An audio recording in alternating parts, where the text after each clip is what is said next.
বাদ একাধিক বড় নাম। আইপিএল 2026 মরশুমের জন্য কেকেআর এই 5 ক্রিকেটারকে এবার রিটার্ন করতে চলেছে। হ্যাঁ বন্ধুরা, আইপিএল 2025-এ যে কেকেআর ভুলটা করেছে সেই ভুলটা শুধরে 2026 সালের জন্য তাদের নতুন স্কোয়াড ঘোষণা করবে এবং কেকেআর সেই ভুলটা আর করবে না। তাই 2026 সালের জন্য যে 5 ক্রিকেটারকে রিটার্ন করবে তা সম্পূর্ণ প্রকাশ্যে এসেছে। তাই কোন 5 ক্রিকেটার এবার কেকেআর রিটার্ন করছে তা সম্পূর্ণ জানবো আজকের ভিডিওতে। তার আগে কেকেআর এর ফ্যান হলে ভিডিওটিকে করো লাইক এবং ভিডিওর কমেন্ট বক্সে লিখে জানিয়ে দাও আমি কেকেআর ফ্যান। কেকেআর এর রিপোর্ট অনুযায়ী সেই ক্যারিবিয়ান তারকা সুনীল নারিন এবং ভারতের সেই তরুণ ক্রিকেটার অঙ্কিত রঘুবংশী এবং ভারতীয় দলের সেই রহস্যময় স্পিনার বরুণ চক্রবর্তী এবং ম্যাচ ফিনিশার সেই রিঙ্কু সিং এবং কেকেআর এর পেসার সেই হাসিদ রানা। হ্যাঁ বন্ধুরা, এই 5 ক্রিকেটার এবার কেকেআর রিটার্ন করবে, কারণ 2025 সালে যে কেকেআর ভুলটা করেছিল যে শ্রেয়াস আইয়ারকে রিটার্ন করেনি, তারা সেই ফাইনালে উঠিয়ে দিয়েছিল পাঞ্জাব কিংসকে শ্রেয়াস আইয়ার।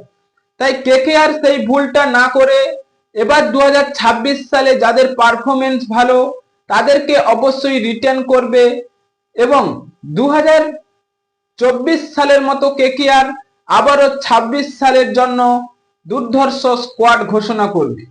হ্যাঁ বন্ধুরা, কেকেআর ফ্যানদের জন্য যে 2025 সালে যে ভুলটা হয়েছে, কেকেআর ম্যানেজমেন্ট এবং শাহরুখ খান যেন সেই 2026 সালে এই ভুলটা দেখতে না পায়।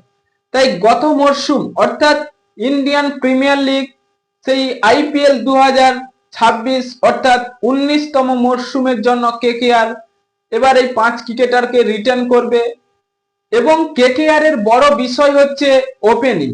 বন্ধুরা, আইপিএল 2026 সালে যে মিনি নিলাম রয়েছে সেখান থেকে ওপেনিং একটা দুর্ধর্ষ খুঁজতে হবে, কারণ ওপেনিং যদি ঠিকঠাক হয় তাহলে অবশ্যই যে কোনো ব্যাটিং এসে পরের দিকে খেলতে পারবে।